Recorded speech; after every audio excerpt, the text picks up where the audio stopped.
Hi hello నమస్తే. దేశవ్యాప్తంగా ఎంపీలని, పార్టీలని చీల్చి ఎంపీలని తన వైపుకు తిప్పుకుంటున్నారని కోపంలో ఉన్నట్టు అంటే కొన్నిసార్లు మనం చేసే రాజకీయం మన లోకల్ లోకల్ లోకల్ మన ఇంటర్నల్ రిఫ్ట్ తీసుకొస్తాయి. ఇంటర్నల్‌గా కూడా నచ్చదనమాట.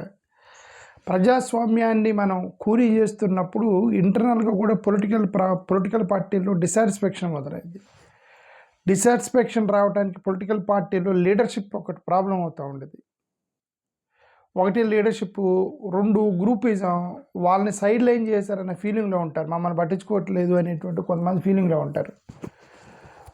కొంతమంది ఏమో వీళ్ళ నాయకత్వం వహించడం వల్ల మనకి రావట్లేదని ఫీలింగ్. కొంతమంది ఏమో పొరపాటు చేస్తున్నట్టు ఫీలింగ్తో they want to go back to their original secularism whatever it may B.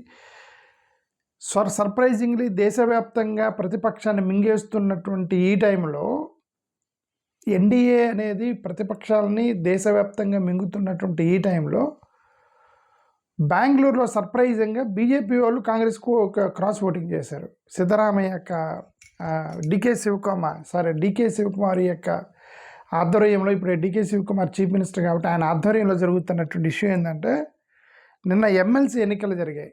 MLC ఎన్నికల్లో 5కి 5 సీట్లు కాంగ్రెస్ వాళ్ళు గెలిచారు. యాక్చువల్గా వాళ్ళకున్న ఎమ్మెల్యేలు ఎంపీలు ఓటింగ్ వేస్తారు కదా. ఎమ్మెల్యేలు ఎన్నుకునేటువంటి స్ట్రెంగ్త్ని బట్టి వాళ్ళకి 3 రావాలంతే. 2 ఎక్స్ట్రా వచ్చినాయి కాంగ్రెస్ వాళ్ళకి. అంటే అర్థం ఏంటంటే 11 నుంచి 12 మంది ఎమ్మెల్యేలు క్రాస్ ఓటింగ్ చేశారు కాంగ్రెస్కి. ఎవరు? డైరెక్ట్గా బీజేపీ వాళ్ళు క్రాస్ ఓటింగ్ చేశారు. జనరల్గా ఈ సెక్యులర్ వాదులకి వీళ్ళకి అది ఏముండదు, పెద్ద సిద్ధాంతం ఏముండదు. సెక్యులర్ వాదులు ఊరికే సెక్యులర్ వాదులు అని చెప్పేసి అని బీజేపీకి ఓటేస్తూ ఉంటారు. సాధారణంగా బీజేపీ వాళ్ళు లైన్ క్రాస్ చేయరు. బీజేపీ వాళ్ళు సాధారణంగా, ఎందుకంటే వాళ్ళు అటు ఇటు సాధారణంగా జరగదు. ఎందుకంటే వాళ్ళు ఒక లైన్లో ఉంటారు. ఈ మధ్య బీజేపీలో కూడా ఏంటంటే ఎవరిని పడితే వాడిని, ఇప్పుడు గతంలో ఓన్లీ ఆర్ఎస్ఎస్ వాళ్ళు, సిద్ధాంతానికి కట్టుబడి ఉన్న వాళ్ళు, ఓన్లీ వాళ్ళ యొక్క ఐడియాలజీ మీద ఉన్న వాళ్ళకి టికెట్లు ఇచ్చి గెలిపించుకున్నారు గతంలో బీజేపీని.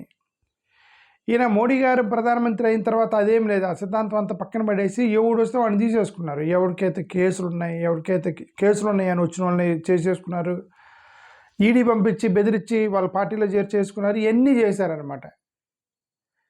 అంటే అర్థం, వాళ్ళు యాక్చువల్గా ఆర్ఎస్ఎస్ సిద్ధాంతానికి కట్టుబడి లేనటువంటి వాళ్ళు కూడా ఉన్నారు. ఇప్పుడు వాళ్ళు క్రాస్ ఓటింగ్ చేశారు, అంతే కదా. ఇప్పుడు జనరల్గా బీజేపీ ఆర్ఎస్ఎస్ అనేది వాళ్ళకి ఐడియాలజీని దాటరు అనేటువంటి ఒక లైన్ గీసుకుంటారు వాళ్ళు. ఆ లైన్ వాళ్ళు కూడా వైలేట్ చేశారు ఈ మోడీ గారి గవర్నమెంట్లో. ఎవరిని పడితే వాళ్ళు తీసేసుకున్నారు, స్కామ్స్టర్స్ని తీసేసుకున్నారు, ఈడీని పంపించి తన పార్టీలో చేర్చుకున్నారు. అట్లాంటి వాళ్ళని చేర్చుకోవటం వల్ల వాళ్ళల్లో కూడా ఈ డిసాటిస్ఫాక్షన్, ఇంటర్నల్ రిఫ్ట్ మొదలైంది, అంతర్గత విభేదాలు మొదలైనాయి భారతీయ జనతా పార్టీలో కూడా. అంటానికి ఉదాహరణ నిన్న కర్ణాటకలో జరిగిన ఎమ్మెల్సీ ఎన్నికలు. అంటే పతనం అంటే ఏది కూడా శాశ్వతి కాదు అండి. ఎప్పుడైనా సరే పవర్ ఈజ్ నాట్ పర్మనెంట్. ఏది కూడా శాశ్వతం కాదు. పర్మనెంట్ కానటువంటి ఒక పవర్, దాన్ని బేస్ చేసుకొని ఊహించుకుంటారే తప్ప యాక్చువల్గా శాశ్వతం కాదు. ఇప్పుడు నిన్న 12 మంది ఎమ్మెల్సీలు క్రాస్ ఓటింగ్ చేసి కాంగ్రెస్ కోటేశారు. కాంగ్రెస్ వాళ్ళు 5 సీట్లు గెలిచారనమాట కాంగ్రెస్ వాళ్ళు. డెఫినెట్గా credit goes to DK Shivakumar. ఎందుకంటే సిద్ధరామయ్యకి ఒక మంచి పేరు ఉంది. ఏంటంటే సిద్ధరామయ్య ఇట్లాంటి పోలరైజేషన్ చేస్తున్న నెంబర్ 1 అతను. మొత్తాన్ని గ్యాదర్ చేస్తాడు సిద్ధరామయ్య. ఎక్కడెక్కడ వాళ్ళని ఇంటర్నల్ కాన్ఫ్లిక్ట్ లేకుండా ట్రబుల్ షూట్ చేయగలిగినటువంటి పేరుంది సిద్ధరామయ్యకి. ఆయన ట్రబుల్ షూటరు పేరు రావడానికి కారణం డీకే శివకుమార్. కొన్ని సినిమాల్లో త్రివిక్రమ్ శ్రీనివాస్ లాంటి వాళ్ళు కథలు రాసేవారు సినిమాలకి. గతంలో సినిమాలకి త్రివిక్రమ్ శ్రీనివాస్ లాంటి వాళ్ళు కథలు రాశారు. వాళ్ళు రాసిన కథలని డైరెక్టర్ సినిమాలు తీసేవాడు. ఈ కథలు రాసే వాళ్ళకే ఒక ఐడియా వచ్చింది. ఏంటంటే మనం కథలు రాస్తే వాళ్ళు డైరెక్ట్ చేయటం ఏంది, మనమే కథలు రాసి మనమే డైరెక్ట్ చేస్తే పోతుందని ఈ రైటర్లు మొత్తం డైరెక్టర్లు అయ్యారు. ఈ మధ్య బ్లాక్ బస్టర్లు తీశారు. కానీ వీళ్ళందరూ కూడా రైటర్లే. త్రివిక్రమ్ శ్రీనివాస్ కానీ ఎవరెవరో ఉన్నారు. ఓకే, చాలామంది వాళ్ళ పేర్లు నాకు తెలియదు కానీ సినిమాల్లో వాళ్ళ పేర్లు ఎక్కువ తెలియదు. బట్ వీళ్ళందరూ కొంచెం రైటర్లు మొత్తం డైరెక్టర్లు అయ్యారనమాట. కొరటాల శివ అనే వ్యక్తి కూడా, అతను కూడా రైటరే, అతను రిటైర్డ్ యాజ్ డైరెక్టర్. ఈ డికే శివకుమార్ యొక్క రోల్ అదే. డికే శివకుమార్ అనేది ట్రబుల్ షూటర్. ఆయన ట్రబుల్ షూటరు. కాంగ్రెస్లో ఎక్కడ ప్రాబ్లం వచ్చినా సరే ట్రబుల్ షూట్ చేస్తాడు అతను మంచి పేరుంది. ఎంత వ్యక్తినైనా కొనగలడు, డబ్బులు ఖర్చు పెట్టేస్తాడు అతను, డబ్బులు ఉంటాయి, బాగా రిచ్ పర్సన్ అనమాట. ఇప్పుడు అతనే ముఖ్యమంత్రి అయ్యాడు. రైటర్ డైరెక్టర్ అన్నిటికీ అతనే ముఖ్యమంత్రి. ఇంకా ఈజీ కదా అతనికి. ఈజీగా 12 మంది బీజేపీ ఎంపీలతో క్రాస్ ఓటింగ్ చేయించాడట. వాళ్ళు ఎందుకు, what is the reason for the cross voting అంటే, వాళ్ళు క్రాస్ ఓటింగ్ చేసిన వాళ్ళు చెప్పేది ఏంటంటే ఆ లీడర్షిప్ స్టైలు. అక్కడ విజయేంద్ర ఒక ఆయన ఉంటారు, బీజేపీకి సంబంధించిన ప్రెసిడెంట్ అనమాట అతను. జయేంద్ర కరెక్ట్ గుర్తులేదు, బట్ ప్రతిపక్ష నాయకుడు, బీజేపీ నాయకుడు ఉంటాడు. అతని స్టైల్ ఆఫ్ లీడర్షిప్ మాకు నచ్చలేదు, అతను మమ్మల్ని సైడ్ లైన్ చేశాడు, మమ్మల్ని పట్టించుకోలేదు అని చెప్పేసి ఎవరైతే క్రాస్ ఓటింగ్ చేసిన 12 మంది ఎమ్మెల్యేలు ఉన్నారో వాళ్ళు చెప్తున్నారన్నమాట స్టైల్ ఆఫ్ లీడర్షిప్ గురించి. నేను గతంలో చెప్పింది ఏంటంటే, చిన్న పార్టీలని చీలవు. జనరల్ చిన్న పార్టీలు, అప్కమింగ్ పార్టీలు, గ్రోయింగ్ పార్టీలు ఎప్పుడు కూడా చీలవు. కానీ ఏ పార్టీలు చీలుతాయంటే, ఏ పార్టీలు అయితే పెద్దగా అవుతాయి, ఆకులు దేనికి రాలుతాయి, కొమ్మలు దేనికి ఎరుగుతాయి, పెద్ద పార్టీలకు కొమ్మలు ఎరుగుతాయి. ఇప్పుడు బీజేపీ అనేది గ్రోయింగ్లో ఉన్నప్పుడు కాంగ్రెస్ ఆల్రెడీ పెరిగింది కాబట్టి అసలు పెరిగింది కాబట్టి చాలా పార్టీలు ఇరిగిపోయినాయి, ముక్కలు అయిపోయింది కాంగ్రెస్.